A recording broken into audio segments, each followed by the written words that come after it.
Raríssimos e raríssimas, bom dia, René de Paula Júnior falando aqui no Radinho de Pilha, 5 de agosto de 2024 e desta vez sem passarinhos, sem bem-te-vis, porque eu estou um pouco abalado, estou um pouco aturdido, né? Eu acho que foram muitas coisas desconcertantes logo de manhã e eu poderia obviamente esperar, né, para eu me recompor e gravar um episódio um pouquinho mais coerente, um pouquinho mais ponderado aqui no Radinho, mas eu acho que vale a pena compartilhar um pouco essa sensação de que parece que o tapete foi puxado debaixo dos meus pés.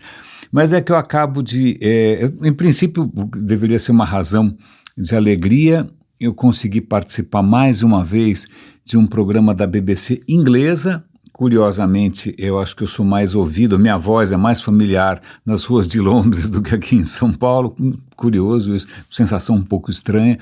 Mas é que a BBC tem um programa muito interessante que é chamado Over to You. Over to You você poderia traduzir com a palavra você, né? Eles dão espaço para que ouvintes do mundo inteiro possam mandar comentários sobre programas, sobre, sei lá, reportagens, sobre podcasts e tal.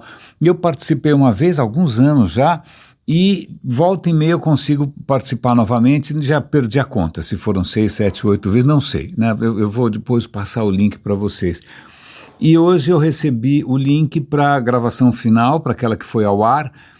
Fiquei muito feliz, né? Mas é lógico que não tinha só eu, tinha outros comentários e tal, e aí começa realmente as placas tectônicas do meu dia começam a encavalar, porque antes do meu comentário, na verdade era uma matéria sobre uma matéria não, o tema geral era um programa novo que eles tinham chamado Whose Truth, a verdade de quem? De quem que é essa verdade, em quem eles traziam vários experts de áreas diferentes, com opiniões diferentes, para discutir alguns temas polêmicos, né? Porque agora até, sei lá, se a Terra é plana ou não é uma coisa polêmica, a ciência virou polêmica, que é uma coisa meio peculiar, não é? E o comentário que antecedeu ao meu era de uma senhorinha falando, olha, eu fiquei muito feliz de ouvir diferentes perspectivas, mas eu não gostei de ser discriminada, eu não gostei de ser tratada com menosprezo, eu não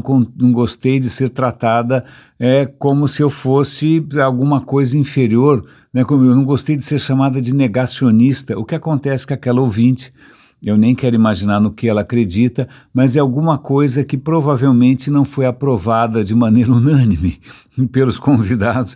Eu sei lá se ela era negacionista do clima, eu não sei se ela era criacionista, mas eu sei que a pessoa se sentiu pessoalmente ofendida, né? Tem dois aspectos aí.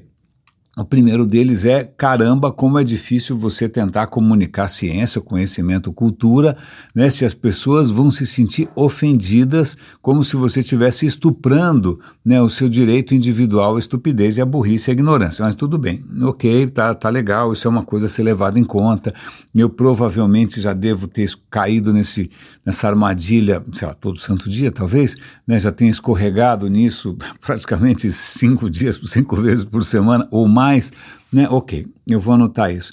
Mas a segunda questão aqui, que aí acho que me deixa um pouco mais perturbado, é curioso, é bastante desconcertante, tanto que eu estou aqui hesitando, é simplesmente o apego que alguém consegue ter, e na verdade o fato até a pessoa construir a sua própria identidade, né, em função de ideias que não param em pé, né? E aí é curioso porque isso para mim é muito desconcertante, porque quando a pessoa vê que as evidências apontam contra aquilo que ela acredita, ela vai tomar como um ataque pessoal. Isso é muito complicado, na verdade isso me ajuda a entender muita coisa, né? Eu convivo com gente de todos os credos, todos eles felicíssimos, muito mais resilientes, muito mais alegres, muito mais resistentes, né, às idas e vindas do mundo, quando aqui tudo aquilo que parece um absurdo não é um absurdo, porque tem algum sentido maior. Então, eu entendo, assim, eu convivo diariamente com isso. Mas é para mim sempre bastante difícil de digerir essa nossa resistência, né? E aliás, o meu comentário que eu fiz na BBC, eu vou dar o link para vocês, para a versão editada, né? Eles editaram bastante, porque eu falo muito, jamais alguém ia colocar um depoimento meu na íntegra, porque eu falo demais, mesmo no meu inglês macarrônico, não é? Mas eu vou dar o link para a íntegra com o meu inglês macarrônico e tudo, em que eu coloco o seguinte, eu vou até poupar vocês de ter que clicar no link, né, ou de ter que ouvir meu inglês macarrônico, né? O meu ponto é que, na verdade, a gente vive no metaverso já. Na verdade, não é só... Aliás, acho que a gente sempre viveu no metaverso, a gente está sempre dentro de alguma narrativa, de alguma crença, de alguma cultura, que já é por si só um metaverso, né? Não tem como escapar disso. Mas o que acontece é que agora a gente tem metaversos individuais. Cada um, né, tem ali direito ao seu próprio universinho, né, que você decora com todos os badulaques e quinquilharias que combinam com o seu gosto, ou com a sua falta de gosto também, é uma coisa bastante democrática, né? Aí você constrói um bric-a-brac, né, sei lá, um quebra-cabeças é engraçado que não quebra-cabeça de ninguém, parece tudo faz sentido, embora não faça. Aí você monta um universo seu, onde você se sente confortável e você constrói uma fortaleza em torno disso, fortaleza daquelas de desenho de criança, com um fosso, com jacarés, né, com muralhas elevadas, tal, e você vai se defender, né, dos ataques das ideias que batem fora do seu bumbo, né? E aí é curioso porque a ciência, que acabou desenvolvendo uma coisa bastante original, bastante inédita, que é uma maneira de escapar um pouco desses metaversos, né? De tentar criar alguma coisa que não só, né, coincida com seus gostos e intuições e preconceitos, mas que coincida pelo menos com a realidade, né? Que sirva para você prever se vai chover amanhã ou não, né, sem ter que consultar vísceras de ganso, né, sem ter que botar um ovo em cima do muro, né? Então, a ciência desenvolveu, não é intuitivo, né, não é tão belo, não é tão empolgante, depende, eu acho empolgante, talvez eu ache a maior aventura possível, né, do conhecimento de tudo, da existência, né? Eu acho poético também, eu estou sempre aqui com as lágrimas aqui comentando sobre, sei lá, a função de onda do universo, ou sobre o ruído de fundo que dá do parto da luz, né, há 13 bilhões de anos, mas o que na verdade eu estou floreando em cima do meu comentário original. Meu comentário original não é tão floreado assim, porque eu sei que, imagina, ingleses e povos nórdicos não são tão barrocos quanto a gente tem que ser um pouquinho mais linear, ok? Mas o meu ponto era esse, né? A gente acaba construindo, para nossa imensa alegria, a gente constrói as nossas próprias bolhas e, puxa, o que a ciência tem para oferecer que vai conseguir arranhar essas fortalezas? Então, quando eu ouvi essa senhora ali se sentindo pessoalmente ofendida, né, porque afinal, onde já se viu, estão desrespeitando as ideias dela, que aparentemente não fazem muito sentido, além do seu próprio microcosmo. Aí, para completar, a BBC Brasil está com uma reportagem com um brasileirinho, outro brasileirinho, não, esse não ganhou nenhuma medalha, ou talvez eu possa dar uma medalha para eles, vocês vão adivinhar que medalha que é, mas é um cara que durante 6 anos foi um influencer, né, como se diz aqui no Brasil, um influencer de terraplanismo. O cara é um atendente comercial, aparentemente apaixonado pelo som da própria voz, talvez um problema que eu também tenha, não é? E ele resolveu ser mais uma voz no cenário mundial para divulgar as ideias do terraplanismo que ele descobriu assistindo um vídeo, adivinha onde, né? No YouTube, as plataformas, como sempre, lucrando monstruosamente com a desinformação. E ele assistiu, achou meio esquisito, mas resolveu conferir, e obviamente o YouTube, né, tá ali como se fosse aquele gênio da lâmpada, né, só que não são 3 desejos, são infinitos desejos. Aí o cara, quero ver mais, quero ver mais, quero ver mais, moral da história, o cara virou um dos pilares dessa fabulosa teoria de que a Terra não é redonda. Não é redonda, a Terra é um disco. Eu nem quero imaginar os detalhes dessa completa fantasia. Mas o cara foi um influencer e eu nem quero imaginar quanto ele lucrou com isso, quantos milhões de views ele teve, quantos milhões de followers, afinal o Radinho não dá dinheiro nenhum porque ele não é monetizado, né, e é orgânico inclusive, não é? E o que acontece é que esse cara finalmente viu a luz. Ele viu a luz. O que acontece? Ele fez uma viagem de avião. Ele fez uma viagem de avião e olhou pela janelinha, uma janelinha que não era nenhum aparelho da NASA, né, conspiratório. Ele olhou pela janelinha e viu que a Terra, quanto mais alto você vai, mais ela se curva. E aí ele falou, eu estava errado. Agora ele está vindo a público, não sei se ele está vindo a público, agora ele deve estar sendo considerado um traidor. Ele falou que agora ele é considerado não como alguém que é um globista. Globista não é quem gosta da Rede Globo. Globista é quem acha que a Terra é plana. Mas deve ter aí um grau de ironia, porque a Rede Globo consegue ser odiada por absolutamente todas as facções. Então, esse globista agora é tratado como ex-terraplanista. Ex-terraplanista. O que é um ponto bastante curioso. Agora a questão é, ele vai apagar os vídeos dele da internet? Eu não assisti a reportagem até o final, porque eu fiquei bastante perturbado. Ele vai devolver o dinheiro que ele ganhou? Eu não sei, né? Ou será que ele vai ser assassinado, né, por fiéis, né, radicais do terraplanismo internacional? Eu não sei. Mas acho que são essas coisas que me deixaram bastante confuso. Eu não sei se eu vou conseguir recuperar a minha fluência, a minha capacidade de conectar ideias até o final desse episódio. Eu lamento, né, estar apresentando para vocês esse grau de aturdimento. Pois bem, mas tem uma questão curiosa, vamos falar aqui de ecos em geral.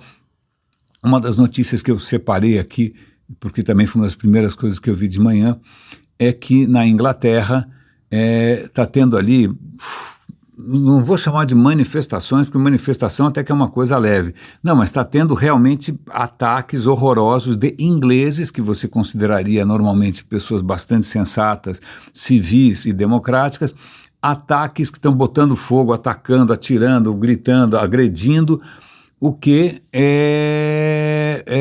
eu não entendi muito bem, hotéis, mas parece que toda essa comoção, esse tumulto, né, o povo indo às ruas, parece aquelas cenas de Frankenstein, né, que o pessoal está com aquele ancinho e com tochas, etc. Por que as pessoas estão com ancinhos e tochas? Porque as plataformas divulgaram teorias falsas sobre um atentado medonho. Um rapazinho lá esfaqueou crianças numa academia de dança. Realmente é para você repensar do que um ser humano é capaz. Como é que alguém vai esfaquear, que é uma coisa bastante, digamos, íntima, não é que nem dar um tiro a 100 metros de distância, né? Mas como é que alguém vai esfaquear criancinhas aprendendo balé, sei lá. Pois bem, esse cara foi pego, tá? Mas aí que, mais do que rapidamente, surgiram teorias da conspiração baseadas, obviamente, em xenofobia, em preconceito, em algum gabinete do ódio de algum partido radical, dizendo que esse rapaz era um imigrante ilegal muçulmano. Né? E pronto, agora você tem gente na rua enfrentando polícia, tentando botar fogo nas coisas, e não em Londres necessariamente, mas espalhado pela Inglaterra inteira, porque eles acham que isso é mais um sinal do quanto é perigoso você deixar imigrantes islâmicos entrarem no seu país. Só que não é nada disso, o rapaz nasceu na Inglaterra. O rapaz, ok, ele é filho de imigrantes, ok, mas ele não é um imigrante que veio atravessando o Canal da Mancha a nado, ou sei lá por onde que ele veio, escondido nas rodas de um trem, não, ele nasceu, ele é um cidadão britânico legítimo, certo? Então vejam o estrago absolutamente medonho, como é que você reverte uma coisa dessas. O pior, e isso para mim até tem a ver com terraplanismo, também tem até a ver com o que eu falei na BBC, isso na verdade tem um nome, eu estou esquecendo, tem um nome, isso deve ter um verbete na Wikipedia. Se eu conseguir encontrar, eu coloco aqui na descrição do episódio, no site do radinhodepilha.com, que eu mesmo checo de vez em quando para encontrar as coisas que eu já publiquei, não é? Eu vou citar, esse tem um nome, eu já esqueci, 1000 perdões, limpando a garganta aqui, não só o ar anda muito mais seco que o normal, né, mas também a qualidade do ar. Aliás, eu tenho na cabeceira um medidor de qualidade do ar que eu aciono de vez em quando, não anda favorável, ninguém está comentando nada a respeito, claro, enquanto a cidade está com 3 milhões de pessoas sem água por conta de uma manutenção da Sabesp, mas bom, ok, deixa para lá. Mas voltando para aquilo que eu acho que deve ser um verbete na Wikipedia, que é o seguinte: o esforço que você despende, você tem que investir para desfazer um mal entendido, ou para reverter uma fake news, ou para corrigir uma mentira, é 10 vezes maior do que o esforço para publicar mentira em primeiro lugar. né? Então, sei lá, mesmo que seja numa cidade pequena que de repente tem algum boato sobre alguma aventura sexual com alguém que não, né, que não deveria... Bom, em suma, né, se isso cai na boca do povo, o trabalho que você vai ter para convencer que berimbau não é gaita é simplesmente exponencialmente maior do porque bobagem e mentira se espalha que nem fogo de palha. Agora, para você convencer, isso é muito complicado e vamos ter um bom exemplo aqui, porque acho que até bom, foi um outro gancho interessante, também profundamente perturbador, né? Eu vi a Sabine Rosenfelder, que aliás está sempre aqui, uma convidada, uma figura presente aqui no Radinho, ela se descabelando porque um prêmio Nobel da Física, acho que eu não me engano o nome dele é Clauser, mas não tenho certeza, né? Ele está bem velhinho. Eu não estou querendo ser etarista aqui, não estou querendo dizer que velhinhos não são gagás, mas ele realmente, se você assistir o senhorzinho falando, você, não sei se você gostaria de usá-lo como porta-voz para suas ideias, mas acontece que esse cara que é prêmio Nobel da Física, ele está por aí, obviamente para alegria, né, de um certo grupo de pessoas que vão ficar ofendidas se eu chamar de negacionistas, né, dizendo que a mudança climática é uma farsa. Ele vai chamar toda a comunidade científica de impostores desonestos.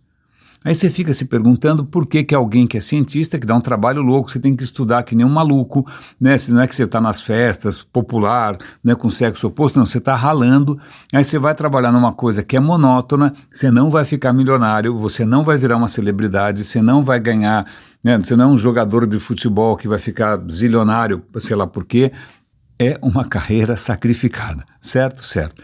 Por quê? Porque os caras têm ideais que são ideais, puxa, que a gente deveria aprender com eles, né? Eu sei que tem um monte de religião para a gente, obviamente, abraçar, escolher, são várias, são inúmeras, né? Mas veja, se tem alguém que realmente é ecumênico, alguém que realmente pensa na humanidade como todos somos irmãos, né? Como, puxa vida, vamos aqui nos ajudar, dependemos uns dos outros, é o cientista.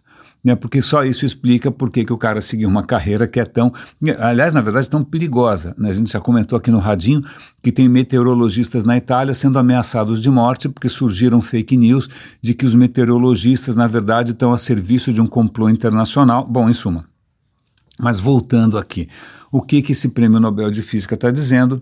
Que os cientistas cometeram um erro básico.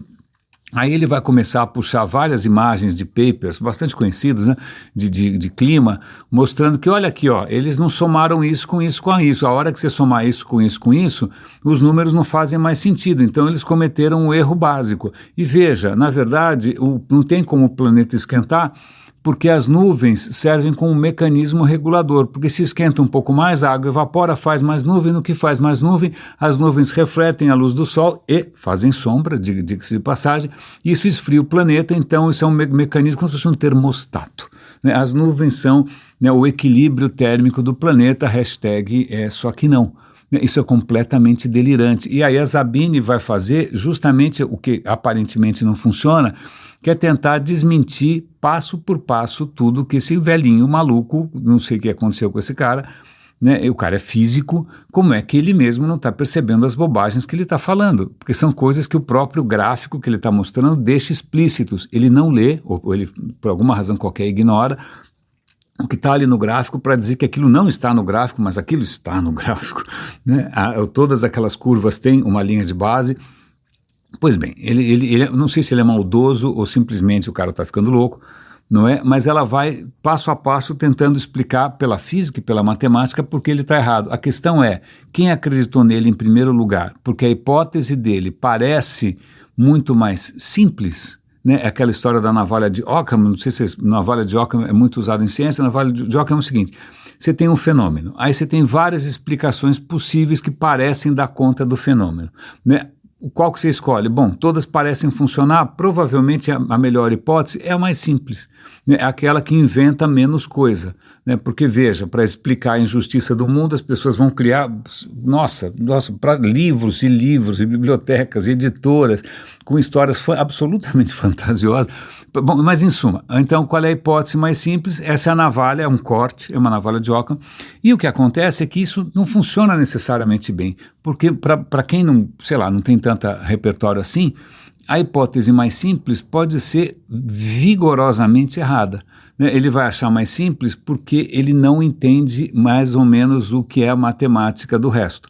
Então ele vai achar, por essa história das nuvens, que é uma completa bananada, o cara está ignorando que existem 80 tipos de nuvens, desses 80 tipos de nuvem, metade realmente esfria, metade realmente esquenta, então não é assim que funciona, é um negócio complicado, mas como é que você vai trocar uma hipótese que inclusive parte do pressuposto que existem pessoas maldosas tentando te enganar, todo mundo adora essas coisas conspiratórias, nós estamos sendo enganados, a verdade está em algum lugar, ou como diz o pessoal do Arquivo X, eu quero acreditar.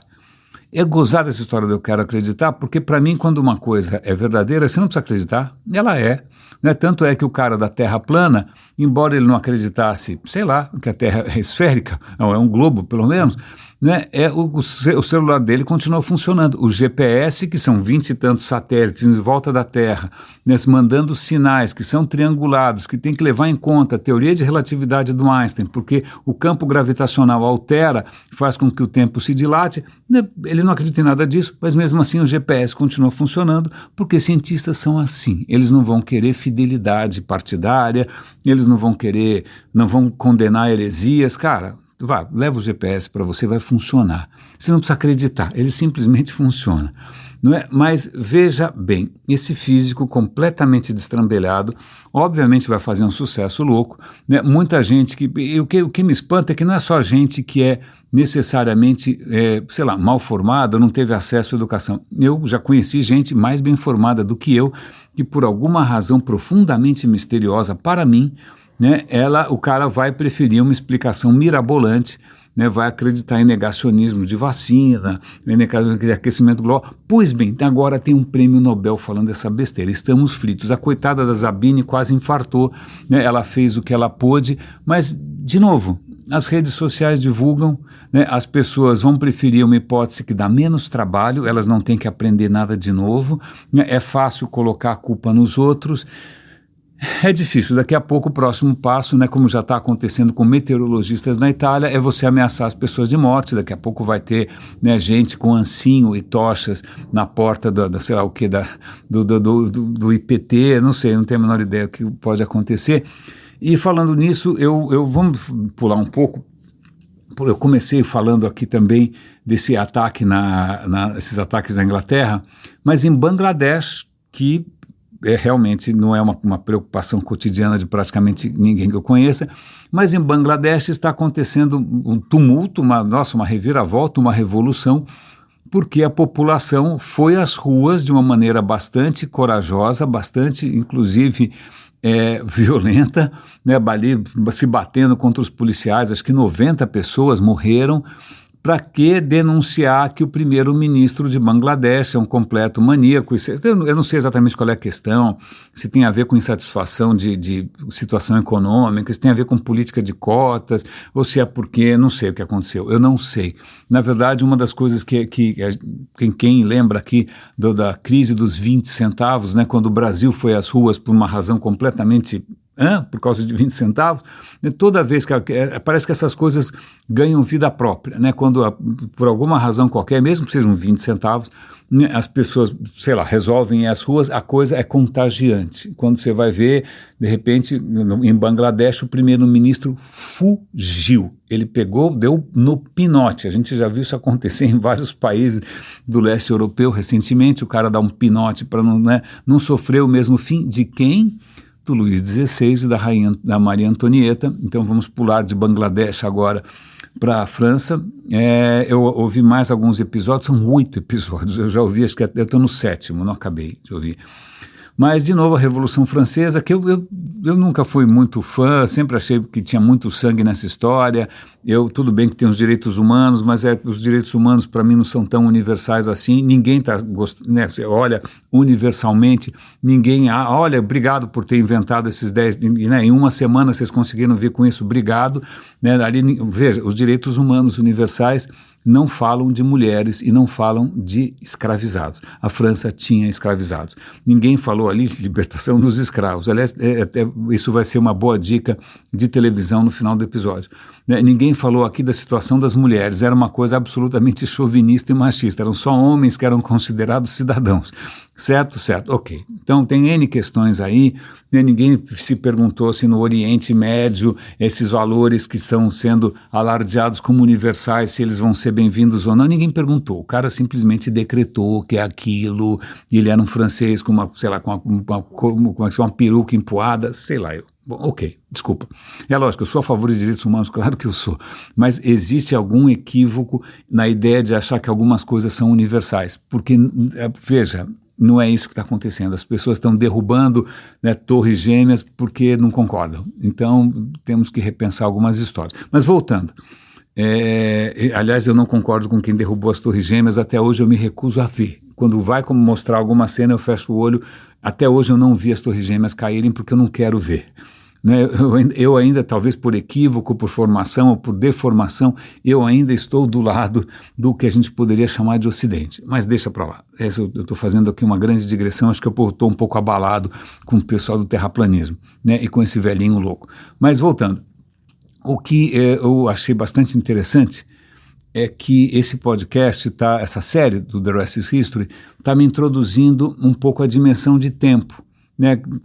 Na minha cabeça, você fala assim, olha, quanto tempo durou? Sei lá, queda da Bastilha, cortaram a cabeça de todo mundo e acabou. Não, a queda, derrubaram a Bastilha, aí junto à Assembleia Nacional, o tempo vai passando, né? Passa um ano, o rei já foi para Paris, o rei está lá no Palácio das Tulherias, está lá puto da vida com a Maria Antonieta, vão para lá, vão para cá, ninguém sabe muito bem o que vai acontecer, ele não está feliz. Então tem uma dimensão de tempo, as coisas demoram, né? Mas acho que uma coisa que me impressiona bastante de novo, o pessoal da Assembleia Nacional que estava tentando ali, né, ter a rédea, ter o protagonismo dessa história. Eles também estavam bastante preocupados com algumas coisas fora de controle.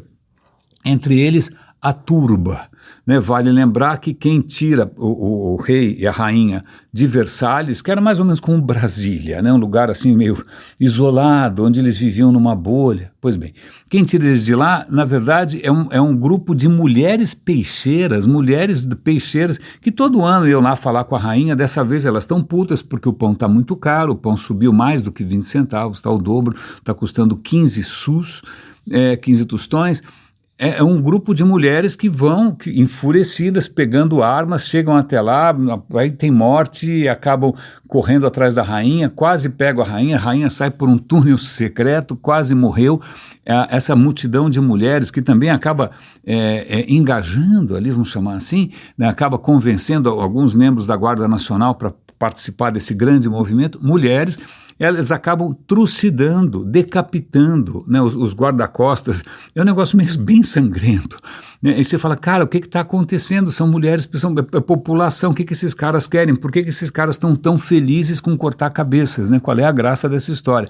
Bom, a rainha escapa, vão todos depois para Paris, passa-se o tempo, um ano, a Assembleia Nacional tentando escrever alguma coisa parecida com uma nova Constituição, para começar tudo do zero, claro. Mas, ao mesmo tempo, tem esse fator imponderável e explosivo que é a massa, né? Que é o povo, que é essa entidade meio mitológica, que é o povo com P maiúsculo. E esse povo estava sendo, digamos, estimulado, para não dizer sendo manipulado, por jornalistas sensacionalistas, por gente que estava fazendo panfletos absolutamente mentirosos, pornográficos, tal. Então, nessa época, começa um pouco essa coisa de jornalismo ali, mexendo um pouco, incendiando as multidões. Né? Eu não preciso dizer qual é o fim da história, logo, logo todo mundo vai perder a cabeça, né? Mas o que é mais interessante, já que a gente falou aqui de Bangladesh, é que num certo momento o rei está com o saco cheio desse. Ele até que estava bancando bonzinho, porque ele era um cara relativamente pacato, mas numa hora ele começa a arquitetar uns planos de fuga, que a gente já sabe que vão dar todos errado, vai dar tudo errado.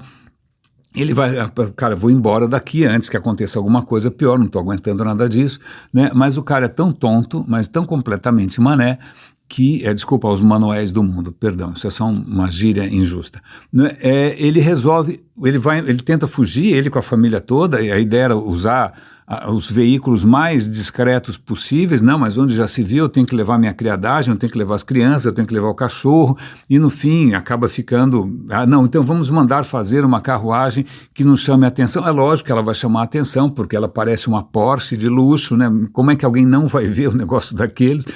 Pois bem, mas antes de fugir dessa maneira meio tosca, né, ele resolve deixar uma carta, um bilhetinho. É verdade esse bilhete.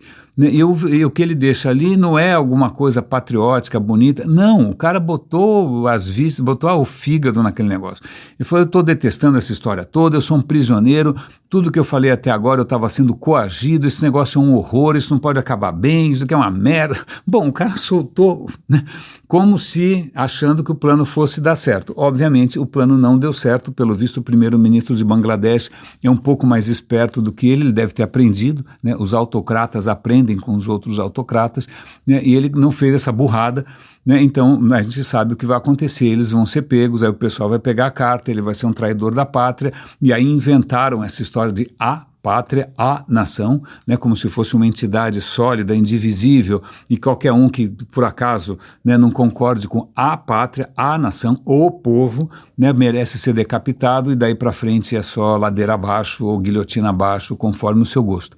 Né, então eu vou provavelmente trazer para vocês mais cenas no decorrer do período, mas o que me espanta em primeiro lugar é essa questão dessa capacidade de violência, uma violência festiva, né, gente que você acharia civilizadíssimo, decapitando pessoas, esquartejando, né, imagina, desfilando com cabeças no espeto, uma coisa completamente insana.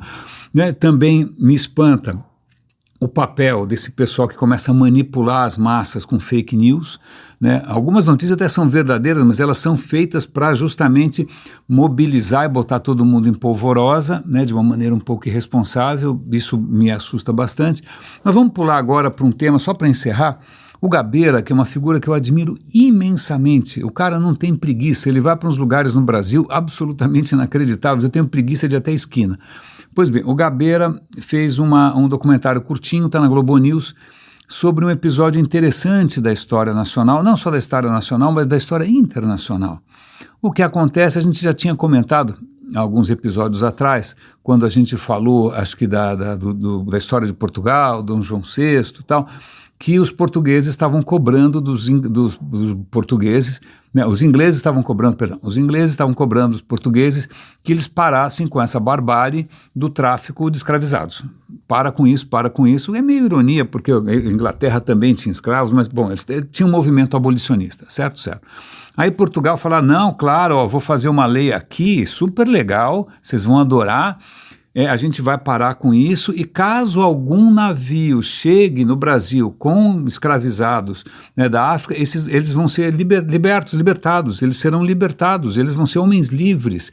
Os ingleses concordam, daí que vem a expressão para inglês ver, que foi obviamente uma lei enganosa, uma fake law, por assim dizer, né, mas o que o Gabeira ilustra aqui, que é até legal, um bom complemento, é que efetivamente a coisa não parou, né? Começa a entrar nesse jogo aí dessa coisa ilegal, começam a entrar barcos americanos fazendo dinheiro, os americanos tinham criado um tipo de embarcação que cabia muito escravizado, né? E também era muito rápida, não dava muito tempo de ninguém fiscalizar.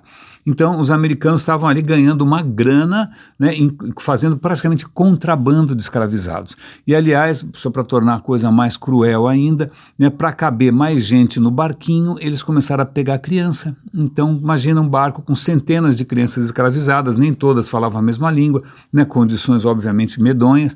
Aí o que acontece, um desses barcos capitaneado, que é uma palavra engraçada, pelo Nathanael Gordon, né, ele está chegando aqui perto de Angra, ali no Brasil, com um carregamento de escravizados. Eu ainda estou em transição com a questão de vocabulário. E o que acontece, ele percebe que ele vai ser pego, alguém denunciou, a qualquer momento ele vai ser descoberto, ele simplesmente se veste de mulher, dá no pinote e afunda o navio. Afunda o navio, mas tudo bem, os negros, os africanos escapam, mas ele afunda o navio e o navio vira um naufrágio. O que acontece é que hoje mergulhadores e pesquisadores e cientistas descobriram o naufrágio nas costas de Angra dos Reis. né? Então é um documentário bem bacana, ele mostra que tem um quilombo, uma comunidade quilombola ali do lado, que se lembra dessa história transmitida por tradição oral e que agora está sendo confirmada por pelos vestígios, pelos restos do barco. Então vejam, né, coisas que a gente comentou aqui no Radinho há um tempo, elas ganham até uma outra dimensão. Sim, é verdade, a gente continuou, provavelmente centenas de milhares, 150 mil escravos tenham sido, talvez até 1 milhão. Não, acho que o número que eles dão ali é 1 milhão. Né? Depois da proibição de 31, mais de 1 milhão de africanos são trazidos para o Brasil ilegalmente, tá bom? Porque era um business, né? Business é uma beleza. Quem acredita em business, né, faz qualquer coisa. Pois bem, então mais de 1 milhão de escravizados aqui no Brasil, né, e está lá os restos mortais do navio do Nathaniel Gordon, e o navio se chamava Camargo.